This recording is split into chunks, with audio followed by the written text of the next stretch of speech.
হতাশাজনক তথ্য হলো প্রকাশিত রেজুলেশনে আন্দোলনের দাবিকে আবারও যৌক্তিক বলে প্রতীয়মান করে বাস্তবায়নের কোনো লিখিত নিশ্চয়তা পাওয়া হয়নি।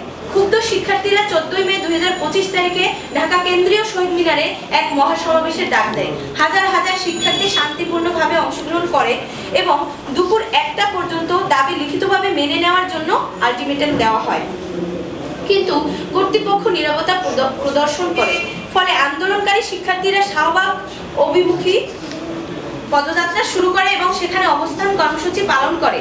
এই অবস্থান কর্মসূচির সময় ছাত্রছাত্রীরা স্বপ্রণোদিতভাবে অ্যাম্বুলেন্স ও জরুরি সেবা স্বাভাবিকভাবে চলতে সাহায্য করে, কিন্তু কিছু নামধারী সাংবাদিক বিকৃত ও মুখরোচক সংবাদ প্রচার করে আন্দোলনকে বিতর্কিত করার অপচেষ্টা চালায়, যা ডিগ্রি, ডিপ্লোমা ইন নার্সিং ও মিডওয়াইফারি ডিগ্রি বাস্তবায়ন কমিটি ঘৃণা ভরে প্রত্যাখ্যান করে। এখানেই শেষ নয়, পরিস্থিতি আরো উত্তপ্ত হয়ে ওঠে যখন বিএনএমসি চলমান আন্দোলনকে উপেক্ষা করে শিক্ষাবর্ষ 2024-25 এর ভর্তি কার্যক্রমের সময়সীমা ঘোষণা করে। এর প্রতিবাদে সারা দেশে নার্সিং শিক্ষার্থীরা দেশের সকল নার্সিং কলেজ ও ইনস্টিটিউটের মূল ফটকে তালা লাগিয়ে ভর্তি কার্যক্রম বন্ধ করে দেয়।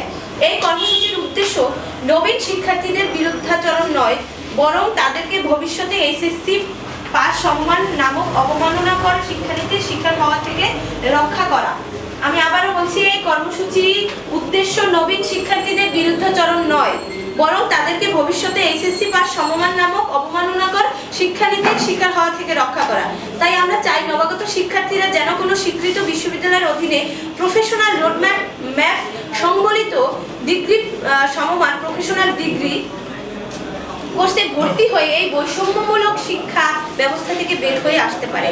যে যোগ্যতা নিয়ে প্রতিযোগিতার মাধ্যমে ভর্তি হয়ে 3টি বছর নির্ধারিত বোর্ড পরীক্ষা দিয়ে উত্তীর্ণ হয় এবং হাসপাতালে ক্লিনিক্যাল প্র্যাকটিস সহ 6 মাসের ইন্টার্নশিপ সমাপ্ত করার পরে আবার পেশাগত পরীক্ষা অর্থাৎ যেটাকে আমরা লাইসেন্স পরীক্ষা বলে থাকি পাশ করার পর পরিশ্রমের মান সে ভর্তিকালীন যোগ্যতারই সমমান থেকে যায়, যা সম্পূর্ণ অমানবিক এবং চরম সমন্বয়হীনতা, যা diploma in nursing science and midwifery এবং ডিপ্লোমা ইন মিডওয়াইফারি কোর্সে অধ্যয়নরত এবং কোর্স সম্পন্নকারীদের প্রতি দৃশ্যমান চরম বৈষম্য, অবহেলা ও অবিচারের শামিল।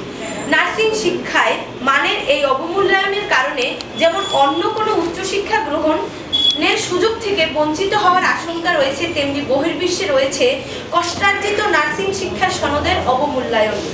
এমবিবিএস, প্রকৌশল, কৃষি এসব ক্ষেত্রগুলোতে একই শিক্ষাগত যোগ্যতায় ভর্তি হয়ে পাশকৃতরা বহুমুখী পেশাগত সুযোগ সুবিধা ভোগ করলেও বাংলাদেশ নার্সিং ও মিডওয়াইফারি কাউন্সিল কর্তৃক স্বীকৃত ডিপ্লোমা কোর্সের শিক্ষার্থীরা এই সুযোগ থেকে বঞ্চিত।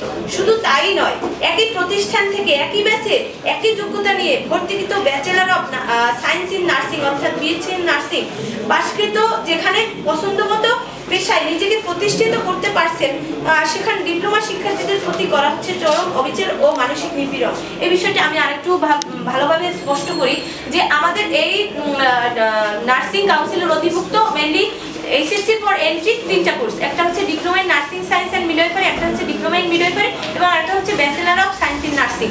এখন যারা bachelor of science in nursing আছেন তারাও এইচএসসি পাশের পর আসে 4 বছর মেয়াদী কোর্স করে এবং স্বাভাবিকভাবে বাংলাদেশের সংবিধান অনুযায়ী 4 বছর মেয়াদী যে কোনো কোর্স করলে তারা স্নাতক সম্মানের সমমান পেয়ে থাকে এবং যেটি কিনা তারা পাচ্ছে আমাদের একই কোর্স মানে একই আওতাভুক্ত কোর্সের মধ্যে একটা কোর্স কিন্তু তাদের সম্মান তারা পাচ্ছে এবং তারা নার্সিং পেশার পাশাপাশি বহুমুখী পেশায় তারা অংশগ্রহণের সুযোগ পাচ্ছে। কিন্তু একই কাউন্সিলের অধিভুক্ত হওয়া সত্ত্বেও আমরা যারা ডিপ্লোমা করছি, যেমন আমরা diploma in nursing science and midwifery এবং ডিপ্লোমা ইন মিডওয়াইফারি, তারা কিন্তু এইচএসসি পাস অর্থাৎ উচ্চ মাধ্যমিক পাশের পর এন্ট্রি করেও আমরা হচ্ছে যেই 3 বছর এবং 6 মাস মেয়াদী ইন্টার্নশিপ করার পর আমরা এইচএসসি সমমান সার্টিফিকেট পাচ্ছি।